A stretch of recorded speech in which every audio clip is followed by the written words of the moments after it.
रसूल अकरम के इंतकाल के बाद सहाबा के दिल की जो कैफियत थी, जो दिमाग की कैफियत थी, वो बर्दाश्त के बाहर थी। मेरे सहाबे किराम हैरान थे, परेशान थे।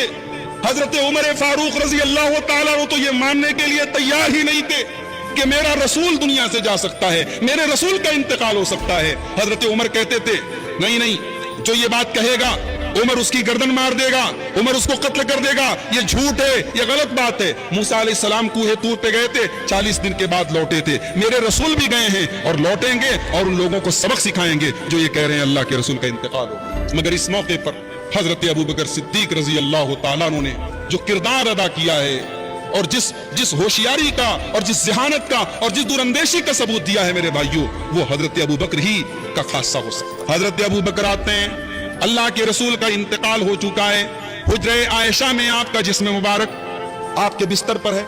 हजरत अबू बकर आते हैं, अम्मा आयशा के हुजरे में दाखिल होते हैं, अल्लाह के रसूल के जिस्म को कपड़े से ढाक करके रखा गया है, आपके चेहरे को खोलते हैं, आपकी पेशानी को चूमते हैं और ज़ारो के तार रोने लगते हैं और कहते हैं तिबता हय्यन व मईतन, ऐ मेरे नबी आप दुनिया की जिंदगी में ही पाक और साफ थे और मौत के बाद भी आप पाक और साफ हैं। ला यजमउल्लाहु अलैका मौततैन अबदा, ऐ मेरे रसूल, ऐ मेरे नबी, अल्लाह ताला सबको एक मौत देता है और वो एक मौत आपको आ चुकी है। अल्लाह ताला आपको दो मौत नहीं देगा, दो मौत आपके ऊपर इकट्ठा नहीं करेगा। उसके बाद हजरत अबू बकर सिद्दीक मस्जिद में आते हैं, हजरत उमर गुस्से में खड़े हैं।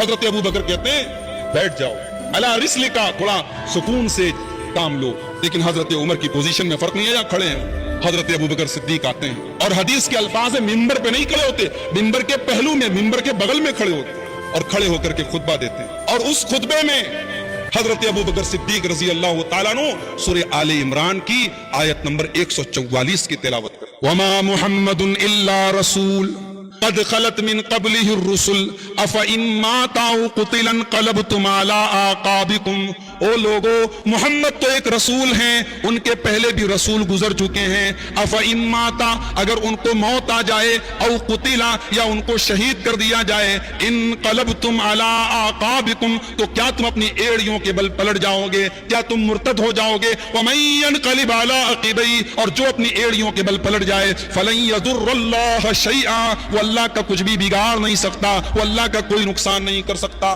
ये आयत पढ़ी हजरत अबू बकर सिद्दीक ने और उसके बाद वो तारीखी जुमला कहा था जो सोने के हुरूफ से लिखे जाने के काबिल। काए लोगो, मन काना याबुदु मिनकुम मुहम्मदन फइन्न मुहम्मदन कद मात। जो मोहम्मद सल्लल्लाहु अलैहि वसल्लम की इबादत करता था, वो ये कान खोल करके सुन ले कि आपको मौत आ चुकी है, आप दुनिया से जा चुके हैं। वमन काना याबुदुल्लाह, और जो अल्लाह की इबादत करता है वो ये जान ले फइन्नल्लाह हय्युन ला यमूत, कि अल्लाह ताला जिंदा है, अल्लाह ताला को कभी मौत आने वाली नहीं है। जब ये खुतबा दिया हजरत अबू बकर सिद्दीक ने, बुखारी के अल्फाज है फनशजन नासु यबकून, जितना मजमा था सब रोने लगा, सब ज़ारो कतार रोने लगे। और हजरत उमर कहते हैं मा तुकिल्लु रिजलाया, मेरे पैर जमीन पर टिक नहीं रहते, मैं गिर पड़ा, मेरे पैर जमीन पर टिक नहीं रहते। और मैंने यकीन कर लिया कि हाँ, अब रसूल अकरम इस दुनिया में नहीं है। और मुझे ऐसा लगा जैसे कुरान की इस आयत को मैं आज पहली मर्तबा सुन रहा हूँ। ये अल्लाह के रसूल सल्लल्लाहु अलैहि वसल्लम की वफात के बाद हजरत अबू बकर का वो खुतबा है मेरे प्यारे भाइयों, तारीखी खुतबा है,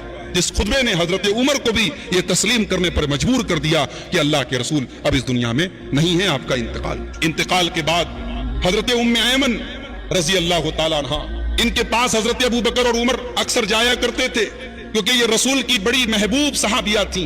हजरत अबू बकर और उमर इनके पास अक्सर जाया करते थे और जाकर के अल्लाह के रसूल को याद करते थे। तो एक दिन ये लोग गए तो हजरत उम्मे ऐमन बहुत रो रही थी।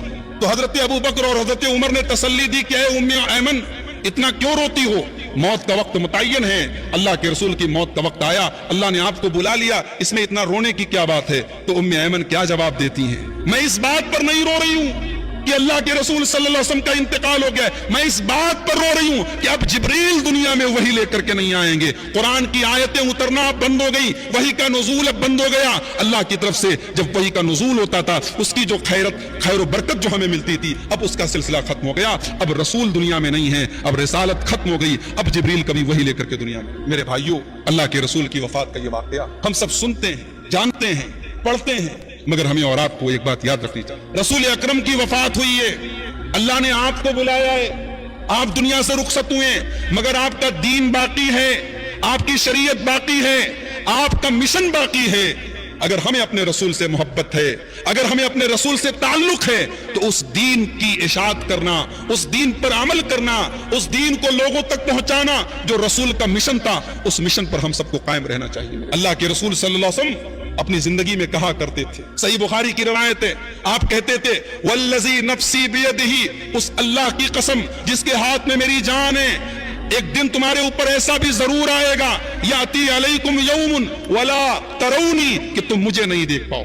اے میرے صحابہ، وہ دن تمہارے اوپر آئے گا تم مجھے نہیں دیکھ پاؤ گے، اپنے جان اور مال کو قربان کر کے بھی مجھے دیکھنا چاہو تو مجھے میرا دیدار نہیں کر پاؤ گے۔ خوش نصیب تھے وہ صحابہ جنہوں نے رسول کا دیدار کیا، بڑی مقدس تھی وہ ہستیاں جنہوں نے رسول کا دیدار کیا۔ ہماری آنکھیں تو ترستی ہیں، ہمارے دل تو بے قرار ہوتے ہیں کہ ہم اپنے رسول کا دیدار کریں، مگر میرے بھائیوں ہمیں رسول کا دیدار بھی انشاءاللہ نصیب ہوگا، ہمیں رسول کے ہاتھوں حوض کوثر پہ کوثر کا جام بھی نصیب ہوگا، ہمیں رسول کی شفاعت بھی نصیب ہوگی۔ بس ہمیں ایک کام کرنا ہوگا جو اللہ نے سورہ نساء کے اندر ہمیں بتایا کہ وَمَن يُطِعِ اللَّهَ وَالرَّسُولَ فَأُولَٰئِكَ مَعَ الَّذِينَ أَنْعَمَ اللَّهُ عَلَيْهِمْ مِنَ النَّبِيِّينَ والصدیقین والشہداء والصالحین۔ جو اللہ کی اطاعت کرے گا اور جو رسول کی اطاعت کرے گا وہ ان لوگوں کے ساتھ ہوگا جن پر اللہ نے انعام کیا ہے، یعنی نبیوں کے ساتھ، صدیقین کے ساتھ، شہداء کے ساتھ اور صالحین۔ اللہ کے رسول کی وفات کے بعد صحابہ کی پوزیشن کیا تھی، صحابہ کی حالت کیا تھی؟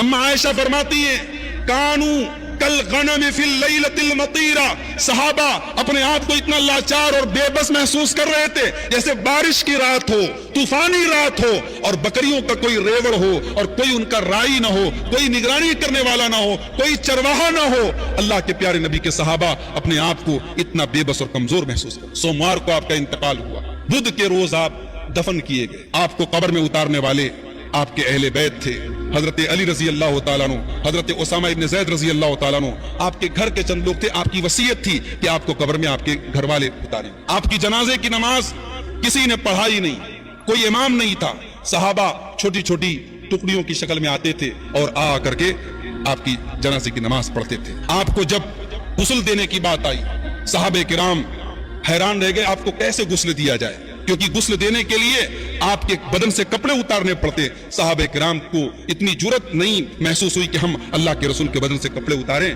اسی حال میں اللہ کے رسول صلی اللہ علیہ وسلم کے بدن پر جو کپڑا تھا اسی حال میں آپ کو غسل دیا گیا۔